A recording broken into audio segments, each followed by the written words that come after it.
Hello, everybody. Today on the Banners broadcast, we got a little split action. Adam Kaufman joining us first to hit on the issues, the news, all the hot topics around the Celtics early this season. Then, in the second half, we're going to talk to Mike DePrisco, who hit on Jahlil Okafor's fit with the team, as well as the defense, and a little hot Rozier smart topic of conversation that's been floating around my head. So let's get into it. Subscribe on iTunes, Stitcher, CLNS Media app if you're enjoying the show. If you want to leave a voicemail, 978-595-1744. Here's Adam as we open it up with Gordon Hayward.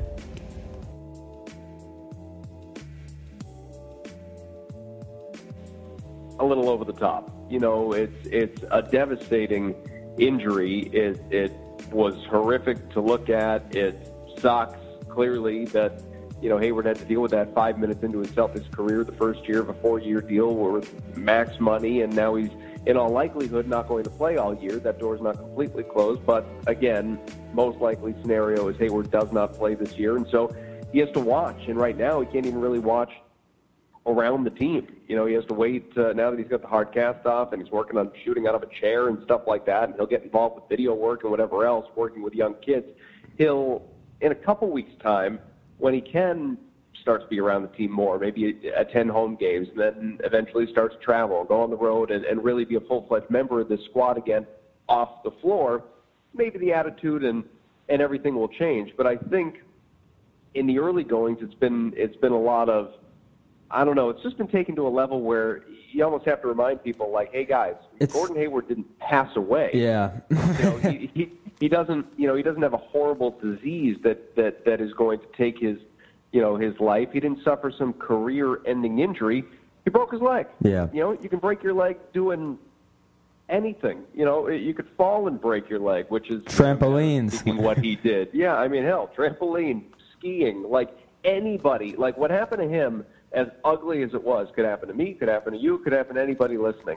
And, it just so happens that I hesitate to even say it took away his livelihood because he's still getting paid, but it took away what he loves to do for the period of a year, and for that reason, it sucks. It's not a tragedy, but it sucks.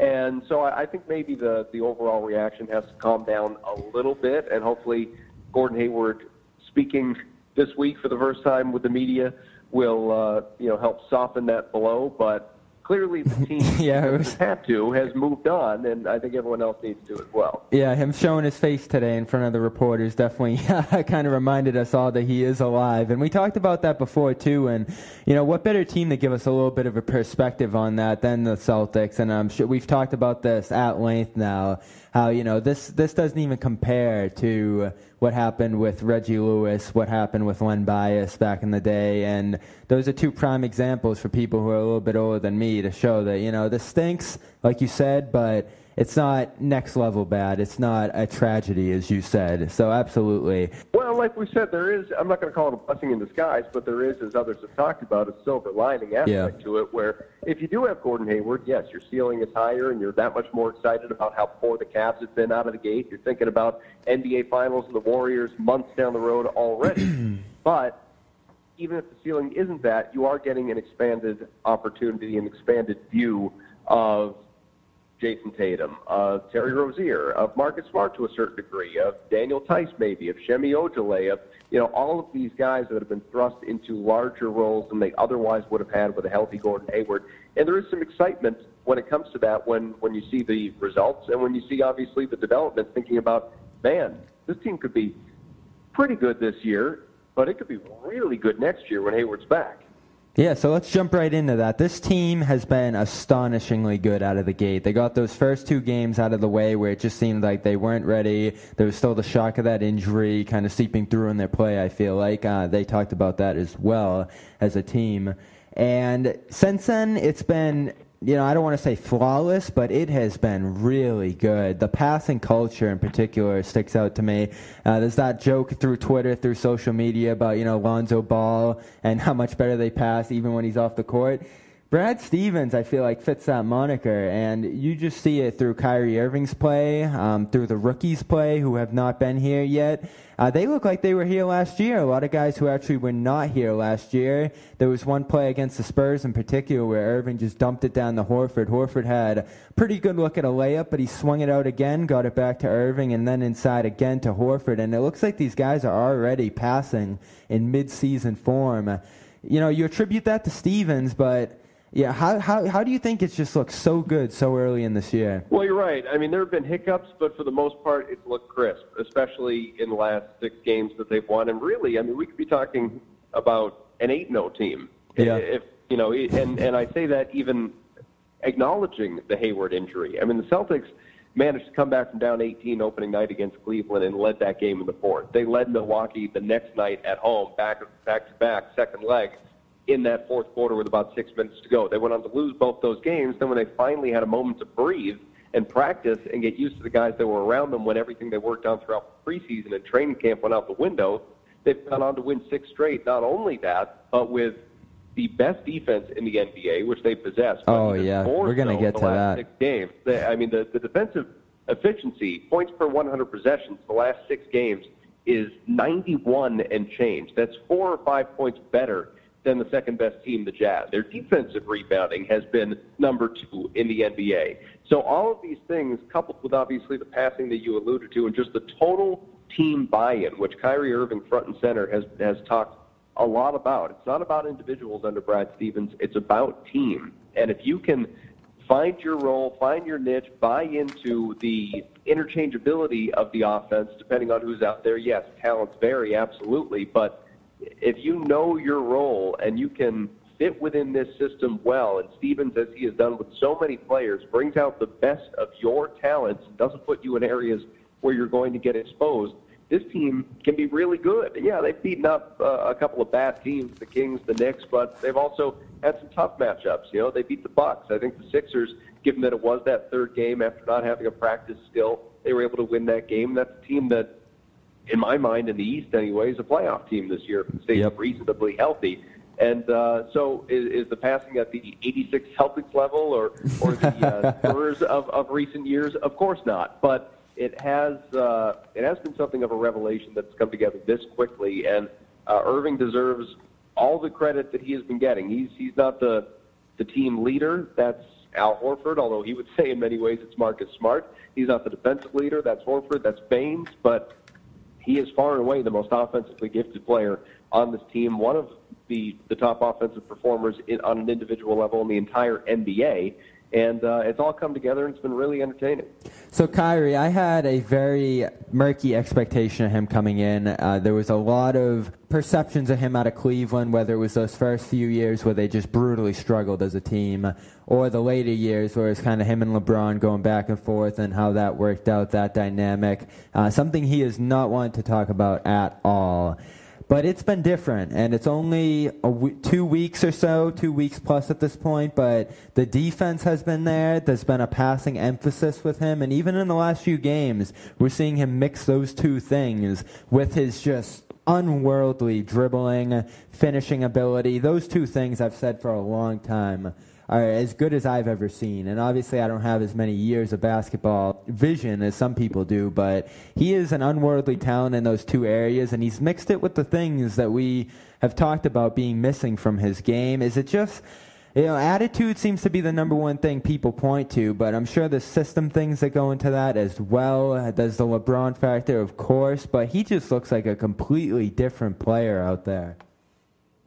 I think there are a couple of different factors. Like you said, I think that, again, attitude, total buy-in is a big part of it. And, yes, he has been a willing passer and not nearly as much of an isolation player as he was in Cleveland when that was what was basically asked of him or told of him, or maybe there was a lack of guidance on the part of Ty Lue, whatever the case. Brad Stevens has been clear that, hey, we want you to shoot, we want you to get your points, but we want you to be efficient in doing so. We don't want you to put up 17, 18 shots and give us 24 points. That's going to happen every once in a while, but that's not a good situation. What's great is what happened in this most recent win for them against the Kings, where he had 22 points. I think he only took 8 shots. I mean, that is crazy efficient.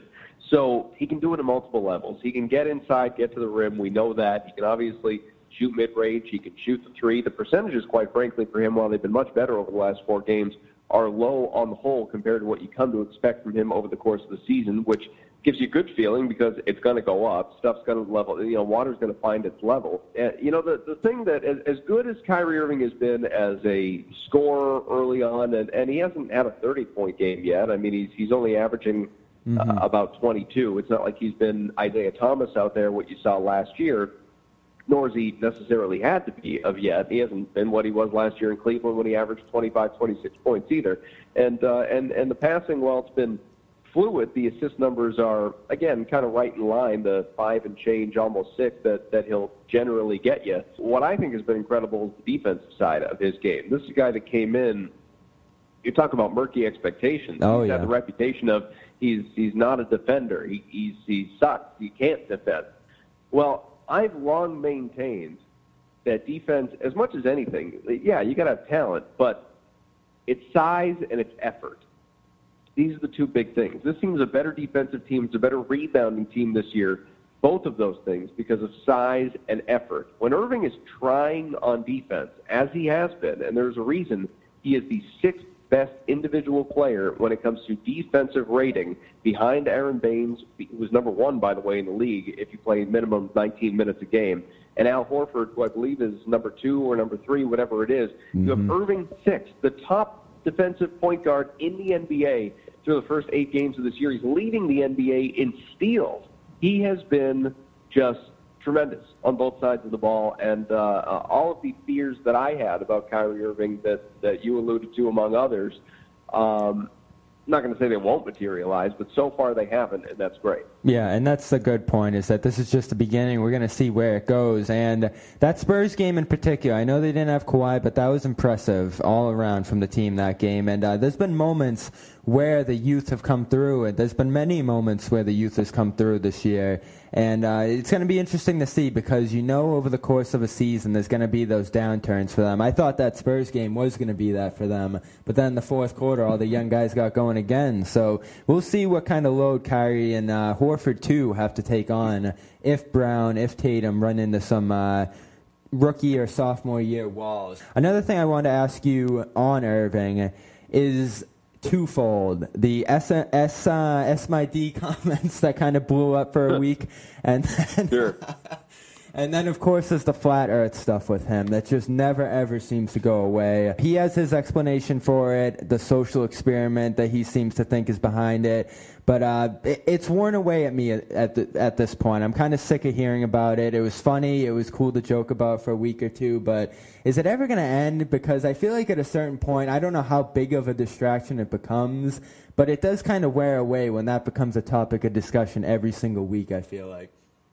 Yeah, I mean, it's not going to go away. I mean, this is Kyrie Irving. You could see that from the moment that he and Gordon Hayward had their joint introductory press conference. I mean, that's one thing about Kyrie that, maybe annoys me a little bit. I'm not going to say it festers at me or anything like that, because at least he doesn't always talk like this after games or when he's doing just generic interviews relating to the team and other players and everything like that. But in the opening interview when he came to Boston, everything was very philosophical and metaphysical and introspective, and it was, he didn't sound like a real human being, let alone the 25-year-old kid. And so a lot of the flat earth stuff and just trying to, even though he didn't say it, he displayed it in his own way, but almost some of the Rajon Rondo, like, I'm the smartest guy in the room and I want you to know it behavior, can be a little bit grating. But I'm not going to say that I'm tired of it, because, again, he's not doing it all the time. The flat earth stuff, he'll do it in his,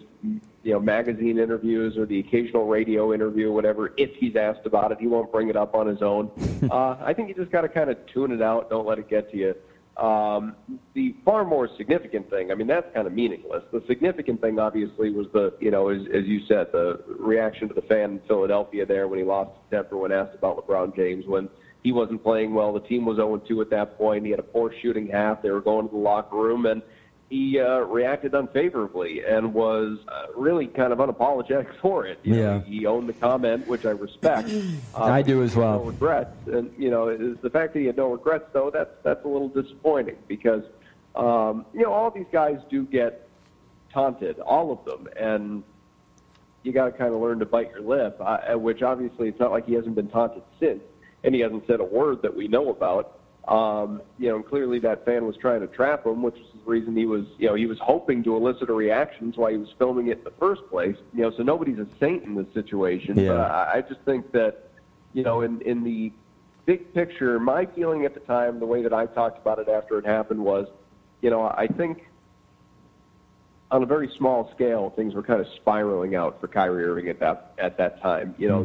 He's so excited about the situation that he's coming to for weeks, for months. They're practicing, obviously, and all the hype throughout training camp, preseason, into the year, and opening night against your former team, and you're a team that has as good a chance as any to go to the NBA Finals, and all of a sudden, within 5 minutes, most people believe your season's over. They're counting you out, and you're not even going to be as good as last year's team, and you're the one that threw the pass that got Gordon Hayward injured, fault or no fault. It's just the reality of the situation. And all of a sudden, at that point in time, it just eats at you a little bit. I'm guessing. I haven't talked to him about it, but I'm guessing it eats at you, and you just, it manifests itself in ways that... Yeah, especially on the LeBron front. The fact that it was LeBron in particular, and there were nonstop questions to begin the season about that, I think that in particular really brought out a boiling point about it. And, that, unlike the Flat Earth stuff, hasn't lasted. I feel like that's fizzled away. The fine was handed out.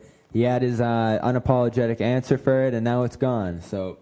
I don't think there's too much more to harp on that front. This season, we've talked about the defense, the passing, the success so far. Where do you feel like expectations are at this point? Because once Hayward went down, it did kind of feel like, all right, rebuilding year, and there was the immediate shock of that moment. And then you remember, you do still have Irving.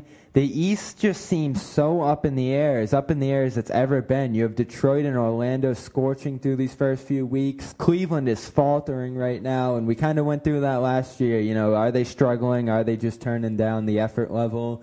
So it's always a conversation with Cleveland on that front, but the East as a whole just feels open again. So, it's young players. I said earlier, they're going to hit those walls at some point. It's going to be interesting to see how the team perseveres through those lulls for those guys, because they always do come, it feels like. But where are your expectation levels at for this team? Are they still a borderline finals team, or would a playoff first-round victory as a whole be a win for them?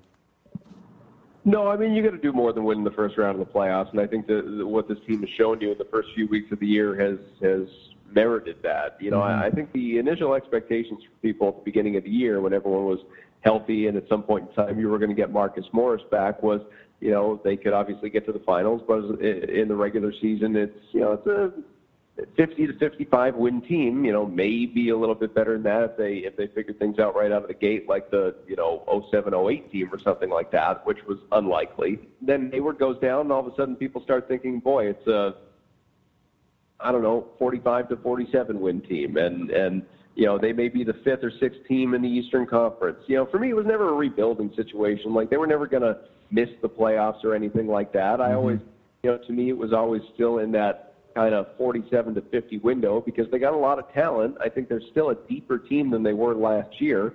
The fact that they're longer and stronger and more athletic than they were last year, even though they're not as experienced, was always something that I harped on. There's a reason I said coming into the year, and I wouldn't have told you, first and fourth or wherever they rank in terms of defensive efficiency and rebound percentage. Yeah, that is astonishing.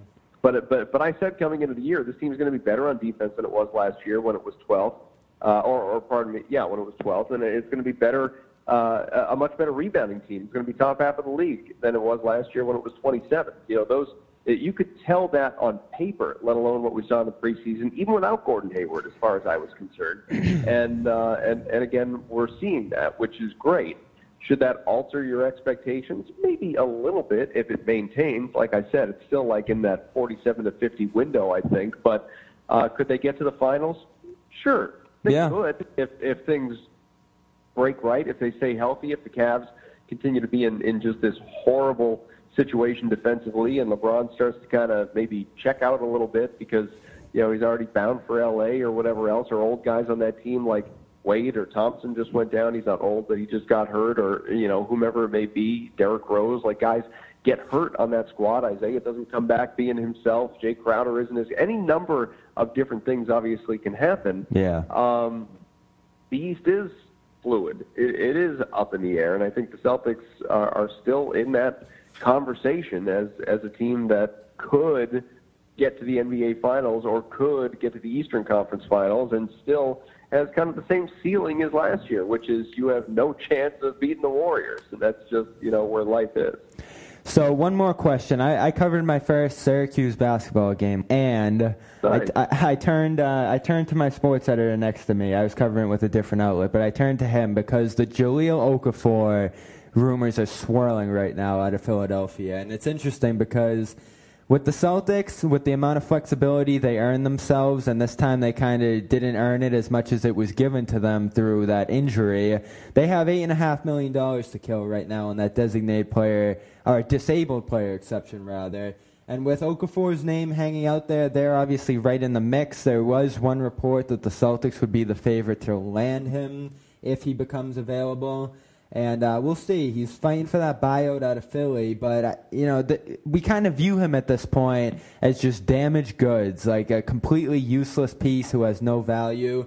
And when just a couple years ago, this was the #1 high school player coming into Duke, supposed to be a game changer before Karl Anthony Towns kind of took that role in that class. And now, in the middle of things, I still felt like, this guy just doesn't fit the modern NBA mold. I don't feel good about him.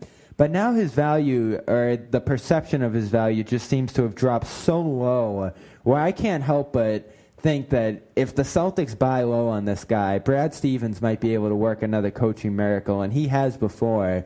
So how do you feel about Okafor maybe giving up a little bit for him? Not players, but picks, since they do have that exception. Or do you just wait for them to straight up release him and see if they can get him that way? How do you feel about Okafor in general? Yeah, so I think I like Jahlil Okafor more than most people do. He is admittedly a dinosaur in today's NBA, which is awful to say about a 21-year-old kid, but he's a low-post presence who can score, but he can't rebound and he can't defend, or at least has displayed going back to Duke that he can't do either of those things, which, again, I maintain is as much an effort thing as anything else. And his reputation is that he only works on things that are kind of good for Jahlil and doesn't work on other elements of his game like rebounding and defense. And that's a problem, obviously. But I do think at 21, I'm just of the opinion that can be coached India if you have the right coach, which he hasn't, all due respect to Brett Brown in Philadelphia. If you come to Boston, you play for Brad Stevens, and you're put in a situation where you're only going to see the floor, and you will see the floor if you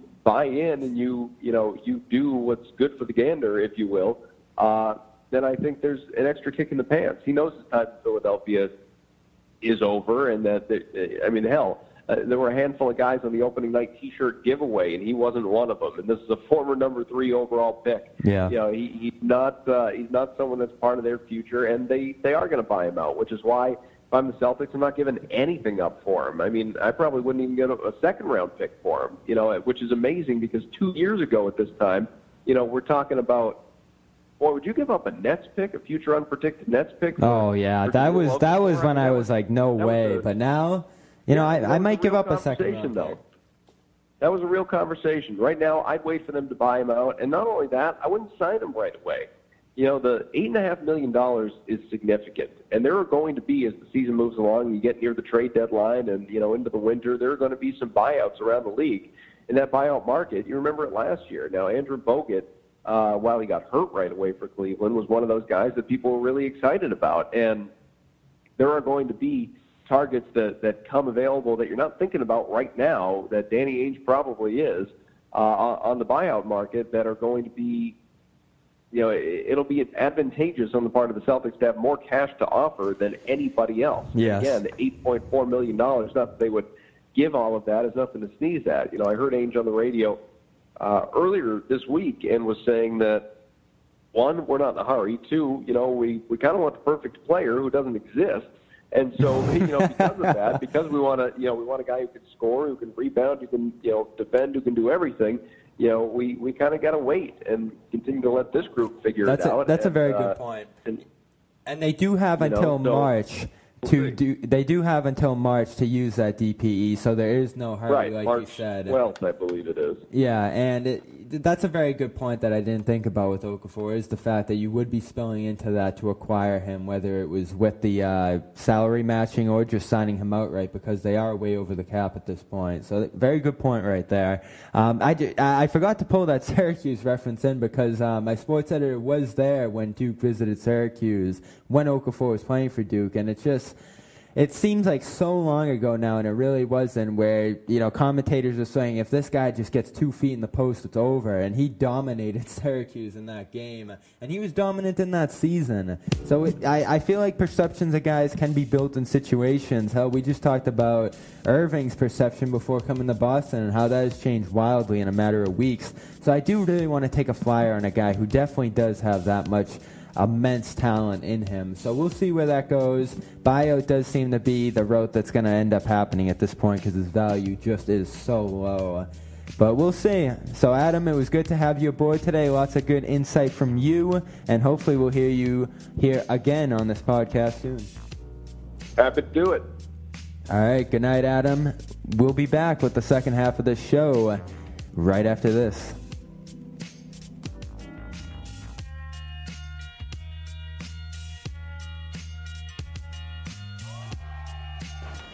Welcome back, everybody. Second half of Banners Broadcast, episode 15. Mike DePrisco is back with us, alone this time.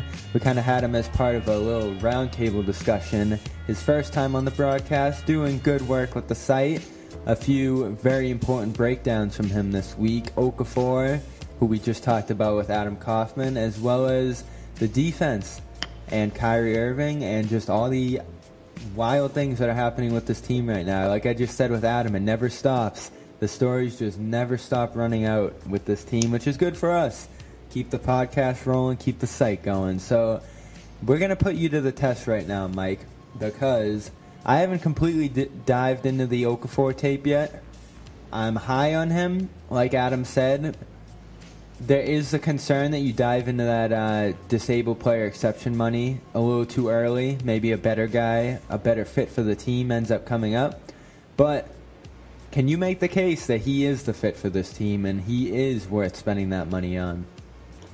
Yeah, I mean, with the disabled player exception, there's a question of whoever they do bring in, do any of them right now you can think of that have a higher upside than Okafor? I don't think you can. He's 21 years old, and with all his shortcomings on defense and shooting, and he has a rare skill, and he can really score in the post. And I think that Brad Stevens has always found a way to utilize players' strengths. So I would go for it because he has a lot of talent on offense, and it'd be interesting to see how Brad uses that. We all worried about Irving's defense coming in. That has turned around big time. I'm going to hit on that in an article in the next few days. But Okafor, he's been a notoriously bad defensive player as well. Maybe in a new system it gets better. But as far as his role will go with this team, I think the important thing is, and we've seen it in the past with Stevens, is that he's able to keep players involved. I think the big thing with Okafor right now is he's in a situation where he's not playing, where he was a top pick, and where he just isn't part of their plans anymore. So he's got to get out of there first thing. But the second thing, I think, is that he needs to actually see floor time. And with a team that's so predicated on spacing, with movement, with versatility, it does seem to kind of be a tough fit. So where do you think he would find minutes on this team? Yeah, I touched on it a bit in the article that went out today, and I see it as a situation where Stevens could use him as a specialist. He has so many options going small that I think if you add Okafor, he could just change directions, zig while everyone else is zagging, and throw him in there for one-on-one post-ups with the floor spread out, where I think he could really take advantage of some teams that don't have good post defenders. And, with Greg Monroe, he would kill the Celtics every game they played against us until Aaron Baines came to town. So I figure Brad Stevens could use him against smaller teams and for 5-minute, 10-minute stretches, just keep feeding him the ball with shooters on the floor, see what happens. So you think that would be similar to the Greg Monroe role we see in Milwaukee? Because he went there for big money, and they've made it work. I've always been impressed with how they were able to get Monroe into the swing of things out there. Yeah, it's a guy who doesn't really have much of a perimeter game. He's just a big body that can get to work in the post, and they found a way to utilize that. I think and the way that Okafor can score, his footwork, his finishing, I think there's going to be a place for him no matter what. It's just a matter of using it right.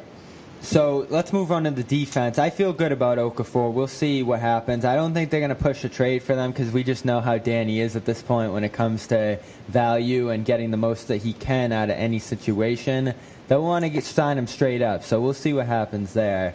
As far as the defense goes, the numbers are astonishing. I'm pulling them up right now. The Celtics are first in defensive rating, as Kaufman said to us, 95.1, almost a whole point over the Thunder, who are number 2.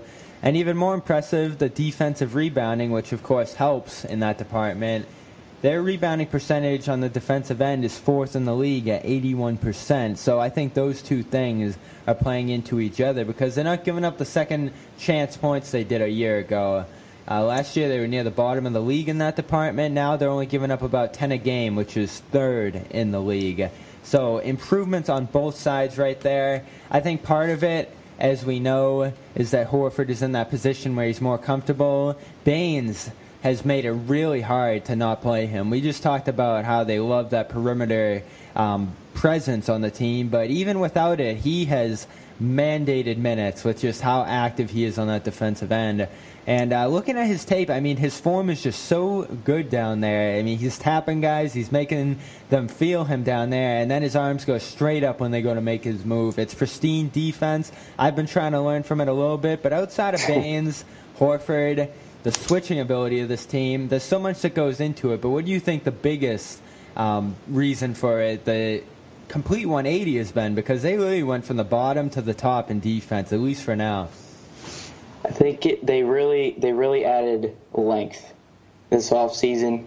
With last season, you had Horford, he's still there, but Isaiah Thomas, Avery Bradley, Jay Crowder, Amir Johnson, and they're good defenders. And Bradley and Crowder were great defenders, but they weren't that long, so they weren't as versatile. I mean, Crowder's versatile, but Tatum and Brown add a ton to what they can do switching, and I think it just goes unnoticed with how they can switch Brown and Tatum from guards to forwards and not lose much. Where last year, Bradley had trouble sticking threes, and Crowder had trouble with the quicker guards. So I think that also builds into the rebounding because they can crash more successfully. Yeah, and there's a lot more height, too. The guards are taller. The guards are good at rebounding for the most part, I feel like. Brown is an underrated rebounder. Tatum helps so much in that department. Watching him in college, I always thought that was the most underappreciated part of his game. He is a power rebounder. There's been a few plays where he has just knocked guys out of the way to get in there, and there does seem to be a little bit of an increased emphasis on it, too. I think it's inherent that helps defense, getting those stops completed, not giving up those second chance plays. So Baines has been impressive. Horford has really stepped up his game on that end as well. The last thing I want to ask you is about Terry Rozier, who is just having a phenomenal season. He's doing things I just never imagined him doing before. There was a play last night as I was going through the film where he just turned the corner on a guy and hit this wild fadeaway shot on the baseline after creating a little space on the perimeter to start it. The guy's got moves. He is good at offense. He's shown it this year. It's been inconsistent at times, but it's interesting. They've used him a lot at point guard. Marcus Smart has been up and down this year. They, of course, pushed his contract discussions back to next year. Do you think there's a legitimate competition between these two? And do you think if Rozier keeps rolling like this, it could make Smart more expendable at the end of the year? That's an interesting question. You said Rozier, he's got all the moves. He's had the moves. He just hasn't been able to finish those plays off. And this year he's done a lot better job of finishing layups, finishing fadeaways, just finishing off with a made basket. And I think it just goes with his confidence. He's more confident as a player, and it's nice to learn from a guy like Kyrie Irving too. But in terms of that, I don't think it would make. I'm trying to think. Maybe Smart hasn't been playing well to start the year, but I think they're just two different players. I think Rozier brings a lot of things that Smart doesn't, and vice versa. So I feel that they can complement each other. They can, but when it comes to the contracts really can't complement each other, and it's going to be Smart, then it's going to be Rozier. And we brought this up on the post-game show, and I see the faces you're making. It's tough because they obviously don't want to lose Smart, but if Rozier just keeps getting better, you're going to get to a point where if you do keep Smart, you're probably going to lose Rozier. And if Rozier just keeps getting better and better, that's going to be a tough pill to swallow at that point. And, Smart, I feel like, is a very important factor to what they do. The complexion in the locker room comes into play in that aspect. We just saw them overhaul the roster, and Jaylen Brown had some comments about, how things changed and how he doesn't really have an idea what this team is like. So if you drop Smart off after all of that, I think that becomes an even bigger problem. But it's something to think about because the luxury tax is coming up with this team. If you add Smart at big money and then Rozier at big money as well, because money is out there for these guys. Maybe not as much as we thought before, but there's contract offers that I think are going to come Smart's way. But, is there a threshold on Smart where you would say no? If he gets, say, $20 million a year, I don't know who's in position to buy that off the top of my head, but, is there a price where you'd say no to Smart this offseason? I mean, I guess a max, the way things are going now, it's still a long season, and he did get hurt at the start, so you could say that he's still kind of working his way back, but I guess it would be a max that I would probably err on the side of no, but I've loved Smart from the moment they drafted him. Yep. He's special.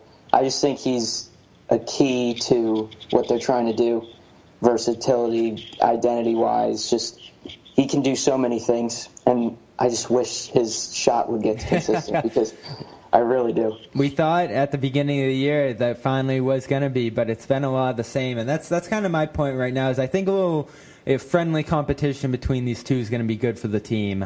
Keep pushing each other. And it does seem to be happening because Rozier has just gotten better and better as they've given him more ball time. And it's been kind of an interesting dynamic between the two. It's really what we thought those two were going to bring to the table a year ago, just a year later than we expected. So it's good for the team now, but as always, the better these guys do, the more complicated the discussions become later. So that's Mike DePrisco. A few good articles up from him at the site, so CelticsBlog.com is where you want to check that out. Thanks for joining us tonight, Mike. Thank you. Reunion Arena in Dallas, where the Mavs and Lakers are playing tonight, was built in 1980. Now, you couldn't ask for a better facility. It's easily accessible, has all the comforts of a theater, and there isn't a bad seat in the house. But for some reason, there are those who prefer the Boston Garden, mostly those who wear Celtic green. What is so special about the Boston Garden other than the fact that it's 1,000 years old? Let's take a look.